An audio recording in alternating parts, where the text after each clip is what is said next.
Today's lecture is about the populating of Oceania, and we'll be covering a period from 3000 BCE to about 1200 CE. So this is a massive, massive time period. It goes all the way back as far as some of the earliest civilizations that we talked about in the first module. It continues all the way to 1200 CE, which is almost the end of the course. So keep that in mind, that this is a really broad swath of time, but it's still kind of it's a story that holds together as one sort of long movement. So keep that in mind and take a look. There is one period that's of particular interest to us from 1000 BCE to 600 CE that is called the Long Pause, and I'll get into more of that later.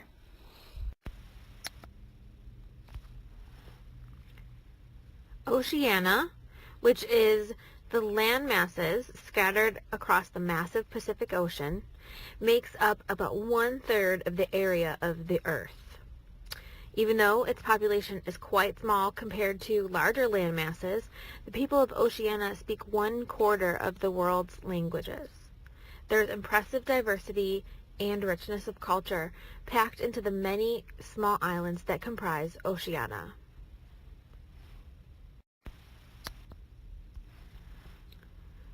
Oceania is traditionally divided into 3 sections. These sections are Polynesia, Melanesia, and Micronesia.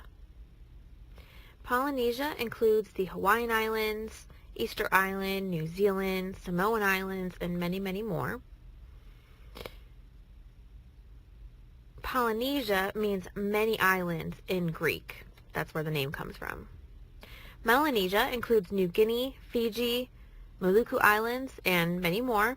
Mela means black in Greek, and the inhabitants of Melanesia have dark skin and are generally related to West Africans, so that's where this name comes from. This area is generally less diverse than the rest of Oceania, and the peoples are not genetically related to the rest of the peoples populating Oceania, and we've just found this out in the last few years with DNA analysis. Micronesia means small islands in Greek and includes the Marshall Islands, Nauru, Palau, and the Marian Islands, and many, many more. Like Polynesia, Micronesian populations have vast linguistic and cultural diversity.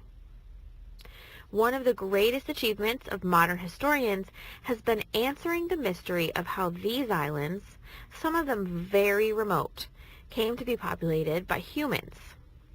Archaeologists and linguists have been indispensable in answering this question. The specifics are still largely contested, but we think we know how Oceania was populated, and I'm going to kind of talk about that story today.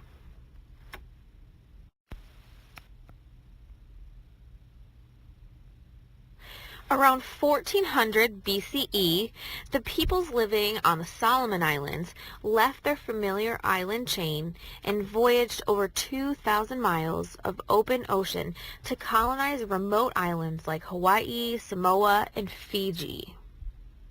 Keep in mind, this is nearly 3,000 years before Columbus sailed the ocean blue and quote-unquote discovered the Americas. This very successful era of oceanic voyaging came to a sudden end around 1000 BCE. These islanders reached as far as Tonga and Samoa and then suddenly stopped voyaging.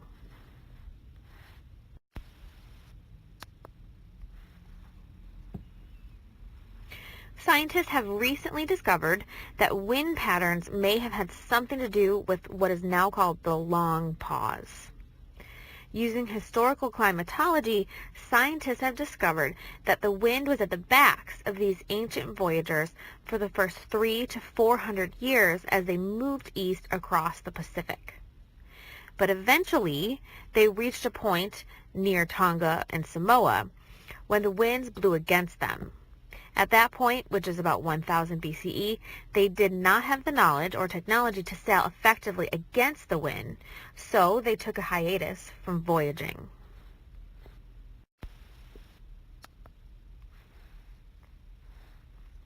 This hiatus lasted around 1600 years. Some argue it lasted as long as 2000 years. At that point, Polynesians developed the technology they needed to sail against the wind in the open ocean, and this allowed them to colonize the rest of Oceania, Hawaii, Tahiti, and New Zealand. Genetic analysis has proven that the current inhabitants of Polynesia and Micronesia are unrelated to the current inhabitants of Melanesia, which I mentioned earlier, even though we know that Melanesia is where these voyagers came from.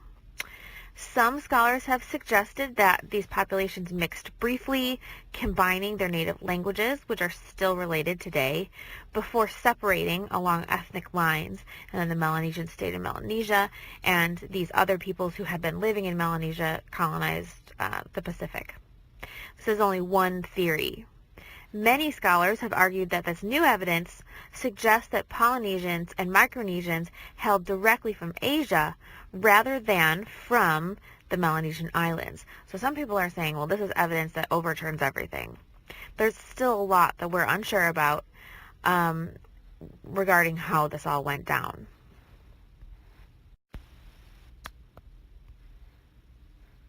Still, we know that this was an extraordinary feat. Ancient oceanic voyagers traveled the Pacific in a double canoe. None of these boats survive.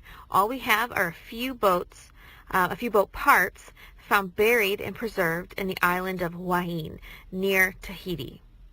A tsunami befell the island while the boat was undergoing construction, so it was preserved by silt and mud, which prevented its decay. The boat was as many as 1,000 years old. Its planks were held together by coconut fibers.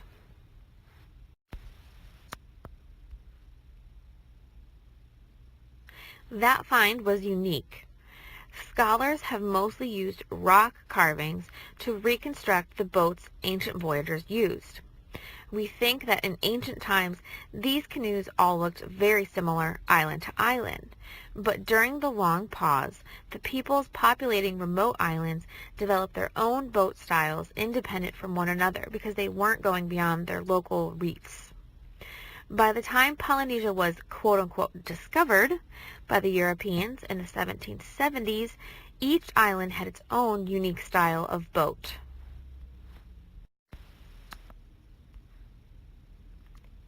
This is an image of a recreation of a Polynesian boat and voyage using a reconstruction of the double canoe. For the rest of the course, we'll come back to the efforts humans made to explore, discover, and colonize different areas of the world. Many of these efforts, such as the expeditions of Columbus or even the Vikings, hold an important place in history, while Polynesian seafaring does not. There are many practical reasons for this, such as our lack of documentary evidence, but there might also be a cultural bias that keeps us from identifying Pacific seafaring as historic and important. Keep these things in mind as you continue the course.